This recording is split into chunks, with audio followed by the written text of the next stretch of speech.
Bonjour, c'est Alexis Pinault et bienvenue sur la revue Tech, Marketing et Digital, le podcast des gens qui sont curieux, qui se renseignent et qui seront acteurs du monde de demain. Abonnez-vous sur Apple Podcasts, Spotify ou toute autre application de podcast, c'est ce qui vous permet de ne rien louper et moi de mon côté ça me fait ultra plaisir. Je vous souhaite une bonne écoute.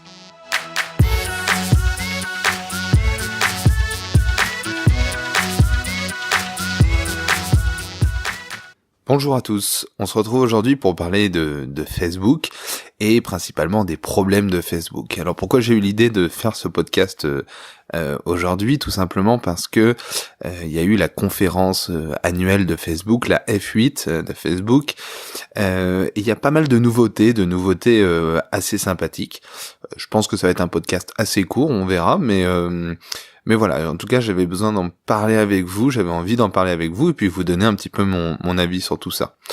Facebook, bon, vous connaissez très bien. Facebook, c'est le réseau social qui a eu pas mal de polémiques sur la protection de la vie privée, la protection des données. N'empêche que Facebook, c'est plus de 2 milliards aujourd'hui de personnes qui utilisent le réseau social. C'est énorme. Le chiffre d'affaires, il a dépassé les attentes, hein. Il a une hausse de 26%. Ils ont une baisse du bénéfice net, mais ça remonte un peu sur le premier trimestre. Ça, c'était un petit peu prévu parce qu'ils avaient prévu du coup que les marges allaient diminuer parce qu'il y avait l'augmentation des investissements, notamment dans la modération des contenus, mais tout ça, on va en revenir. Donc le premier problème de Facebook, c'est l'interface. L'interface de Facebook, voilà, Facebook c'est un entre guillemets vieux réseau social, hein, c'est un des plus vieux qui tient encore aujourd'hui. Et là, justement, ils ont annoncé qu'ils allaient faire une refonte un peu de l'interface. La problématique de Facebook, c'est évidemment que c'est un réseau social qui a évolué au fur et à mesure.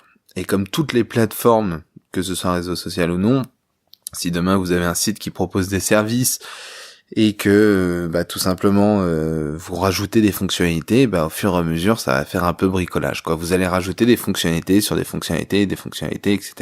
Et au bout d'un moment on n'y voit plus grand chose. L'idée là de la nouvelle interface de Facebook, c'est de faire plus simple, c'est de faire plus épuré pour rendre le site plus agréable tout simplement à regarder et à utiliser surtout. Au début Facebook c'était simple à utiliser et encore moi je me souviens quand je me suis inscrit, c'était un petit peu compliqué cette notion de mur, etc. Mais en fait on s'y fait très très vite.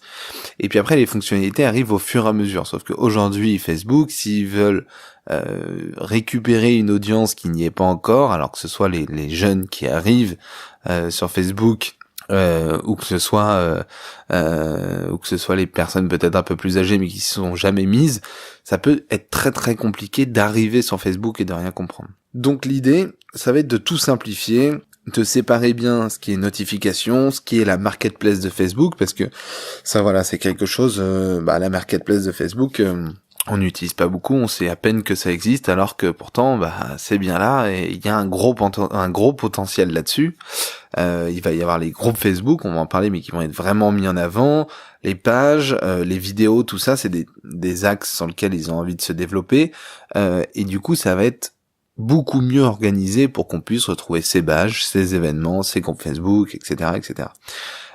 Moi aujourd'hui, quand je cherche une personne, quand je cherche une page, quand je veux créer un groupe ou un événement, je me pose toujours la question, déjà, comment on fait, c'est où qu'on clique, faut aller, alors je cherche groupe et après j'essaie d'en créer un, bref, au final c'est un peu compliqué et c'est vrai que pour les gens qui démarrent là-dessus, quand ils savent pas, ils connaissent même pas la notion de groupe, la notion d'événement, c'est compliqué pour eux d'en créer un. Donc l'idée, ça va être de simplifier tout ça.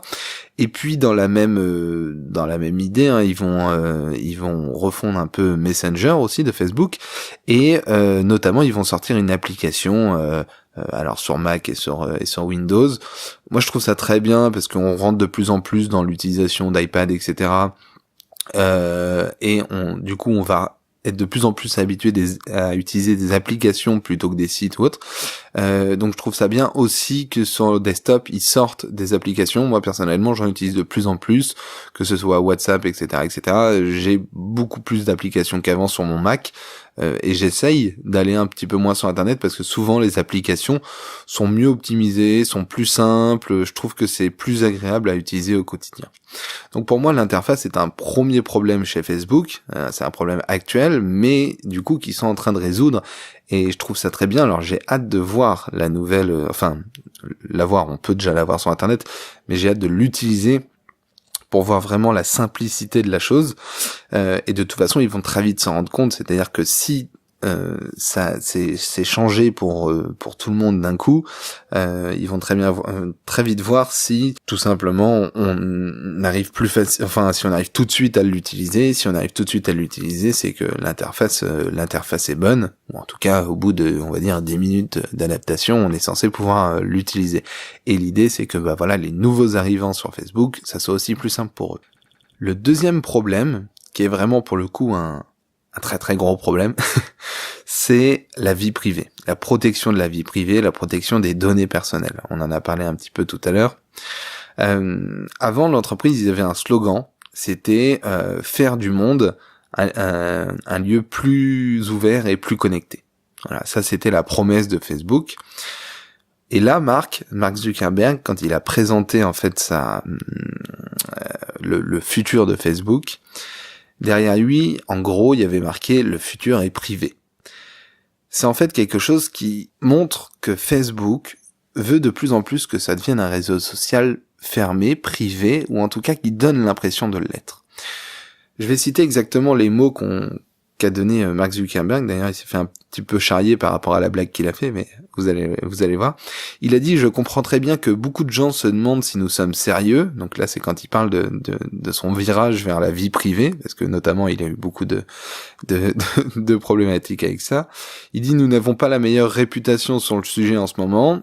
Là, il a eu un petit rictus qui a été un petit peu critiqué. Il dit « Depuis 15 ans, nous nous sommes concentrés sur la construction de l'équivalent d'une place de village numérique, une place publique, mais nous avons aussi besoin de l'équivalent numérique de nos salons. » C'est marrant parce que c'est exactement ce qu'avait dit Snapchat aussi, qui était de recréer un peu l'environnement privé, amical d'un salon quand on est avec quelques copains en soirée.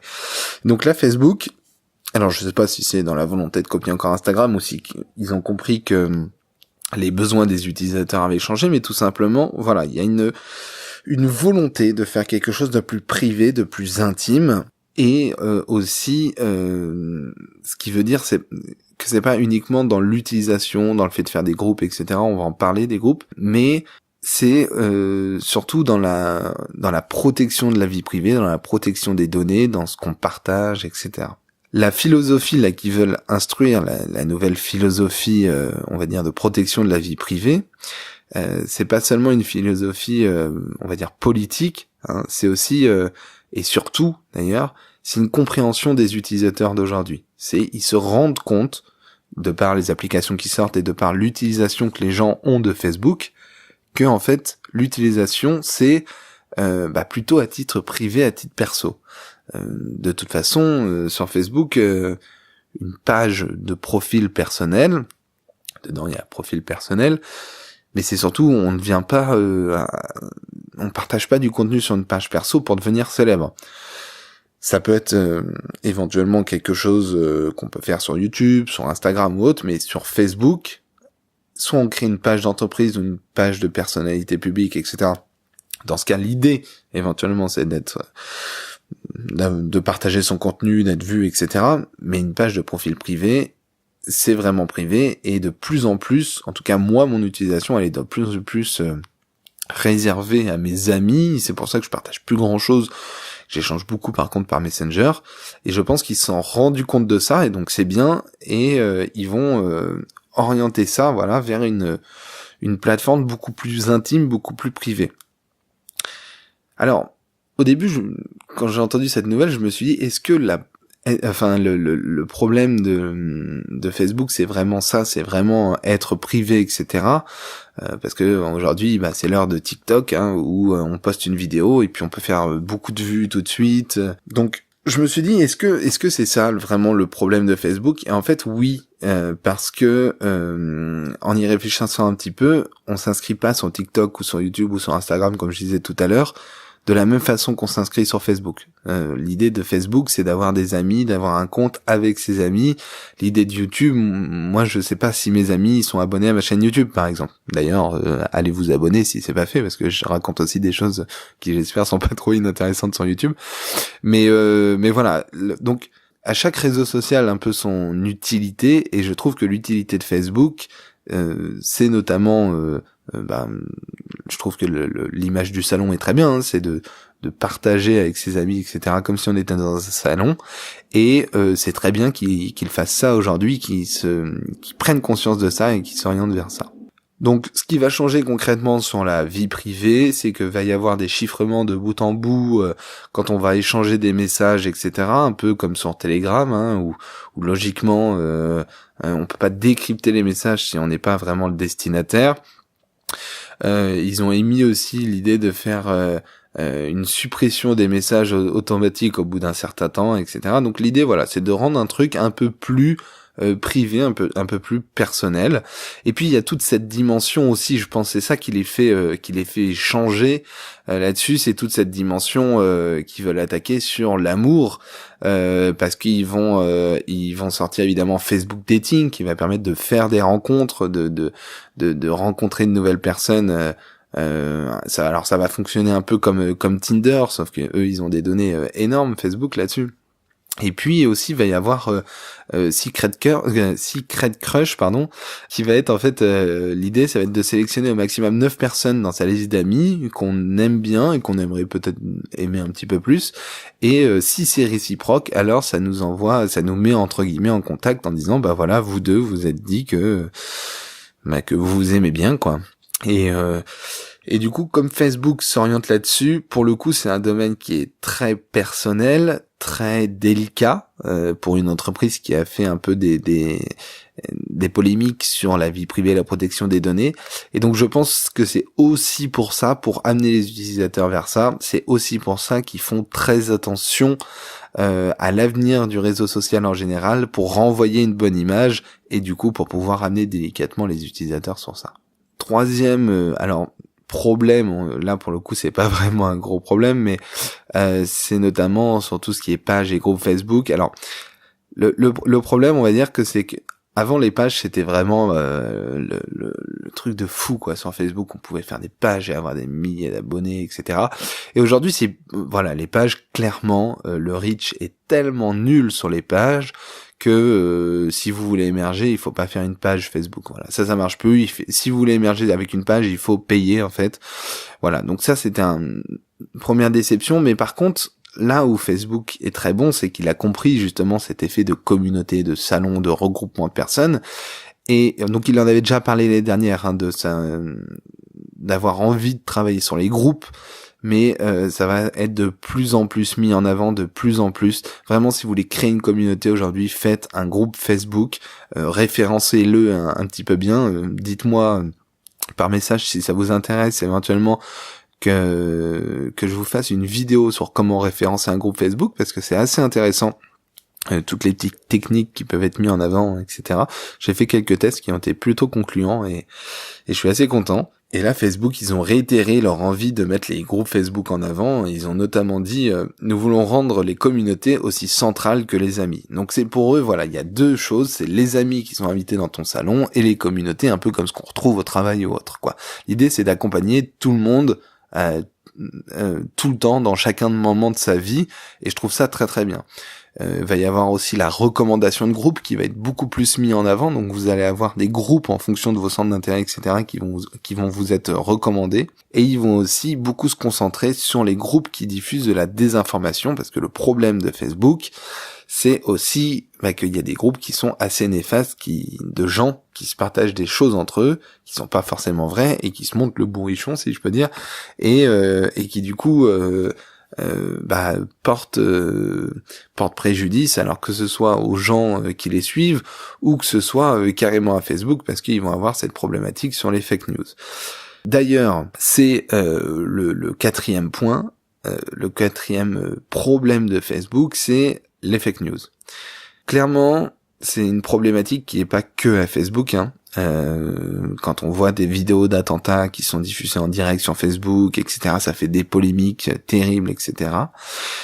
C'est pas un problème que sur Facebook, parce que le problème des fake news, des fausses informations, c'est sur WhatsApp, ça appartient à Facebook, c'est sur YouTube, c'est forcément sur Telegram, c'est sur Twitter, enfin voilà, c'est sur LinkedIn aussi malheureusement.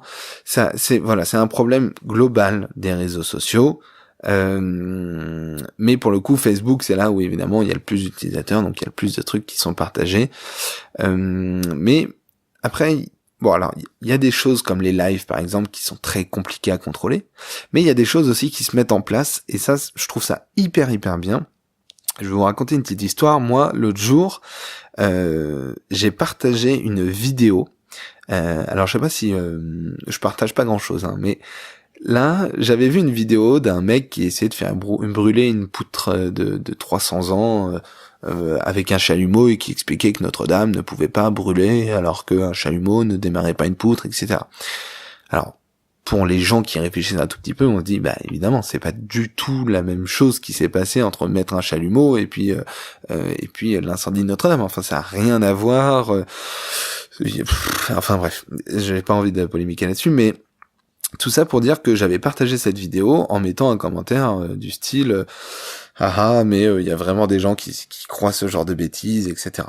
Donc en fait, je me moquais de la vidéo. Voilà, je prenais ça avec humour et je me moquais de ça. Je disais que c'était complètement ridicule, que c'était pas du tout un test scientifique, et que c'était drôle. N'empêche que le lendemain, j'ai reçu un message de Facebook qui me disait « Bonjour Alexis, attention, vous avez partagé une information qui a été décelée par, alors je sais plus quel organisme, mais c'est un média qui vérifie l'information, qui dit voilà, il te propose de lire cet article qui en fait te montre que la vidéo que tu as publiée n'est pas une vraie information, n'est pas une information qui est censée être partagée parce qu'elle n'est pas vraie. Alors je sais plus comment il l'avait dit, mais en gros c'était ça le message. Et du coup, quand on clique sur l'article, c'est un article entièrement dédié sur pourquoi les vidéos qui essayent de faire brûler des poutres de 300 ans avec de la poussière, etc., ne brûlent pas, et pourquoi c'est pas des tests scientifiques. Donc en fait, ça démontre scientifiquement et par des arguments très concrets pourquoi la vidéo que j'avais partagée était en fait une fake news. Donc, comme je le disais, moi je le partageais avec humour, je le partageais pas pour convaincre ma communauté que c'était un complot Illuminati, tout ça, mais tout simplement, je trouvais ça rigolo de le partager, et Facebook a réagi en m'envoyant une info comme quoi il prouvait que ce que j'avais partagé était une fake news et qu'il fallait que je fasse attention. Et ça, j'ai trouvé ça très très bien, parce que ça montre qu'aujourd'hui, on va pouvoir déceler en tout cas les grands courants de fake news, et que Facebook va pouvoir y répondre pour faire quelque chose de plus sain, du contenu plus sain sur la plateforme. Et ça, pour le coup, c'est vraiment le combat de tous les réseaux sociaux, et je trouve ça très bien que Facebook le fasse aussi bien et aussi vite, parce que c'est assez rapide quand même. Ça a été quand même assez rapide à mettre en place, et franchement bravo, parce que c'est les premiers qui m'envoie une notification sur quelque chose comme ça. Le dernier problème de Facebook, qui est un gros problème, c'est que ils sont en train d'essuyer les plâtres d'une problématique qu'on n'avait encore jamais rencontrée sur un réseau social, qui est une population ultra vieillissante. Je m'explique. Il y a une étude de Oxford qui est sortie sur le nombre d'utilisateurs décédés de Facebook, qui pourrait dépasser le nombre de vivants avant 2070. C'est-à-dire qu'en 2070, il y aurait peut-être plus de morts inscrits sur Facebook que de vivants. Et ça, c'est terrible pour un réseau social. Alors, pourquoi ça ? Déjà, parce qu'on sait que Facebook, ils ont du mal à recruter, d'accord ? Les jeunes aujourd'hui n'ont pas les mêmes usages que nous ou nos parents, enfin en tout cas ceux qui sont sur Facebook. Alors il y a des jeunes sur Facebook, hein, bien sûr, mais il y a toute une génération qui ne comprennent pas les codes de Facebook, donc c'est pas les mêmes usages. Deuxièmement, les jeunes postent moins. ils postent moins, donc ils voient moins l'intérêt d'aller sur Facebook. Messenger encore, c'est autre chose. Mais Facebook, moins. Donc par exemple, pour Facebook, c'est très bien d'avoir racheté Instagram. C'est un réseau social qui parle un peu plus aux jeunes que juste le Facebook, on va dire, le Facebook classique. Mais ils peuvent pas se contenter uniquement d'Instagram. Et c'est aussi pour ça, je pense, qu'ils essaient de faire une messagerie centralisée, etc., pour qu'on utilise en fait un peu tous les services de Facebook. Quand quelqu'un est décédé, déjà, vous pouvez aujourd'hui sur Facebook dire, bah voilà, je nomme telle personne comme personne de confiance. Par exemple, moi, mon meilleur ami, j'ai notifié que c'est la personne de confiance. Il peut déclarer à Facebook s'il veut, le jour où je décède, bah que je suis décédé. Donc déjà, ça permet à Facebook de savoir exactement qui est vivant et qui est mort. C'est un peu triste à dire, mais c'est comme ça. Deuxièmement, sur Facebook, ils sont en train de créer une section hommage qui permettrait de rendre hommage aux personnes qui sont décédées. Donc tout ça, ils l'anticipent et c'est des choses qui sont totalement nouvelles que les autres plateformes n'ont pas encore pris en compte parce que tout simplement elles sont pas assez vieilles pour avoir à travailler sur ce genre de choses, quoi. Donc ils essuient les plâtres un peu d'un mouvement qui peut-être va se répéter, je l'espère pour d'autres plateformes en tout cas, mais enfin pas que les gens décèdent bien sûr, mais j'espère que les plateformes resteront assez longtemps pour pouvoir avoir ce type de problématique. Ça veut dire que c'est des plateformes qui ont duré dans le temps. Et voilà, donc aujourd'hui, vous savez, on est un peu plus de 2 milliards sur Facebook. Et donc selon cette étude, d'ici 2100, il y aura 1,4 milliard de personnes qui est actuellement sur Facebook et qui va donc être décédée. Donc Facebook a une grosse problématique aussi de recrutement. Et ça, ils vont devoir vraiment le prendre en compte. Et j'espère pour eux qu'ils vont s'en sortir, parce que c'est une très grosse problématique qu'on n'avait pas forcément imaginé avant. Alors, après ces 5 points, on va dire, plus ou moins négatifs, parce qu'on voit que Facebook réagit bien quand même à toutes ces choses-là, et c'est normal, parce qu'ils ont les moyens, ils ont les analystes et tout ça derrière. Moi, il y a 2 choses que je trouve très bien sur Facebook pour la suite, pour l'évolution de Facebook. La première chose, c'est la réalité virtuelle. J'ai vraiment hâte que tout le monde ait un Oculus chez lui et puisse dialoguer avec ses amis en réalité virtuelle. Je l'avais testé, alors vous pouvez aller voir sur ma chaîne YouTube, il y a une vidéo sur la réalité virtuelle, sur le salon Virtuality. Et j'ai testé en fait le réseau social de Facebook en réalité virtuelle, et c'est fabuleux.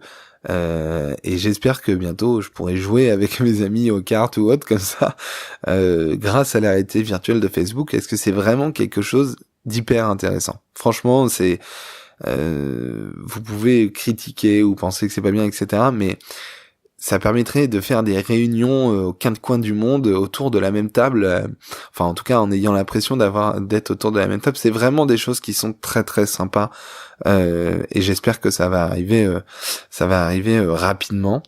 Et la deuxième chose, alors pour le coup c'est un petit peu plus conceptuel, c'est que Mark Zuckerberg, il a dit qu'il avait toujours cette idée de créer des interfaces cerveau-machine. Aujourd'hui, on a des interfaces qu'on appelle homme-machine, donc c'est l'homme qui tape tout simplement sur une machine pour transmettre des messages, etc. L'idée de Mark Zuckerberg, c'est de faire des interfaces cerveau-machine, donc juste en réfléchissant à ce que vous voulez écrire, ça écrit par exemple.